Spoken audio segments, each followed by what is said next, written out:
এভাবেই সন্তানের কবরের পাশে বসে রাতের পর রাত লাশ পাহারা দিচ্ছেন এক বৃদ্ধ বাবা।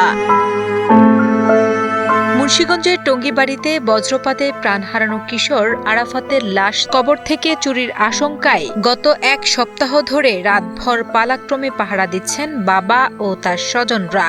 এমনকি কবর পাহারার জন্য রাখা হয়েছে কয়েকজন পাহারাদারও। লোকমুখে ছড়ানো কুসংস্কার আর চুরির সংখ্যা এখন শোকের চেয়েও বড় হয়ে দাঁড়িয়েছে এই অসহায় পরিবারটির কাছে। সবার মুখে শুনতেছি লাশ চুরি হইব, লাশ চুরি হইব, এই ছাড়া বড় লাশ চুরি হইব।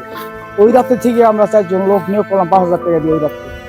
এরপরে রেগুলার এই পর্যন্ত যতদিন করছি 4,000, 2,000, 3,000 এরকম দিতে আছি। যে সুন্দর সমর্থ হয়ে সময় দিই, যে সুন্দর জোগাইতে পারি আমি ওই সময় দিই। আরো আয়সা করি দেয়। আজকে 6 দিন 7 দিন চলতেছে। ওনার তো সন্তান হারিয়ে ফেলছে, উনি যখন এই যে পাহারা দিতেছে এটা তো ওনার একটা কষ্টদায়ক, এর থেকে কষ্টদায়ক তার দুনিয়াতে কিছু হতে পারে না। এরপরে আবার এটা যে চলে গেছে, তারপরে আবার তার মৃত্যুর পরও তার পাহারা দিয়ে রাখতে হইতেছে। গত বৃহস্পতিবার কালবৈশাখী ঝড়ে বজ্রপাতে প্রাণ হারায় মুন্সিগঞ্জের টঙ্গীবাড়ি উপজেলার 17 বছরের কিশোর আরাফাত। পরে তাকে কামারখাড়া সামাজিক কবরস্থানে দাফন করা হয়।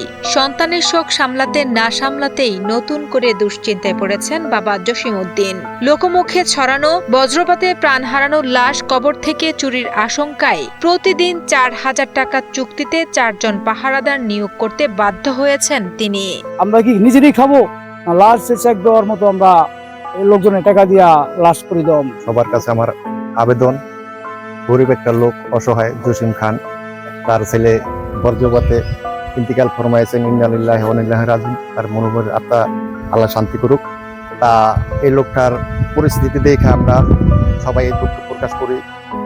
দেহ তো মন পরাণ সব চলে গেছে, ছেলেটা চলে গেছে, বেড়াই মুস্তাবের মানুষ, রাত্রে পাহারা দেয়, সে চলতে পারে না, অসহায় মানুষ। গত এক সপ্তাহ ধরে পাহারাদের মজুরি দিতে গিয়ে দিশেহারা হয়ে পড়েছে পরিবারটি। অভাবের সংসারে এখন এই পরিবারটি নিজেদের পেটের ভাত জোগাবেন নাকি সন্তানের কবর পাহারার খরচ মেটাবেন? এমন অসহায় পরিস্থিতিতে কবরের নিরাপত্তা নিশ্চিত করতে প্রশাসনের কাছে সহায়তার আকুতি জানান বাবা।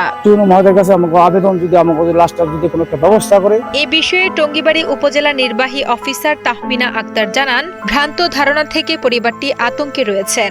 এছাড়া ওই কবরস্থানের নিরাপত্তায় গ্রাম পুলিশ কাজ করবে বলেও জানান তিনি।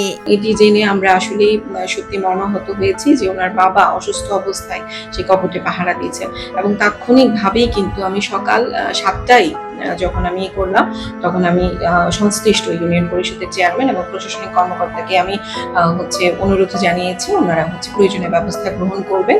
সেক্ষেত্রে গ্রাম পুলিশের মাধ্যমে পাহারা দেওয়ার ব্যবস্থাটি করবেন।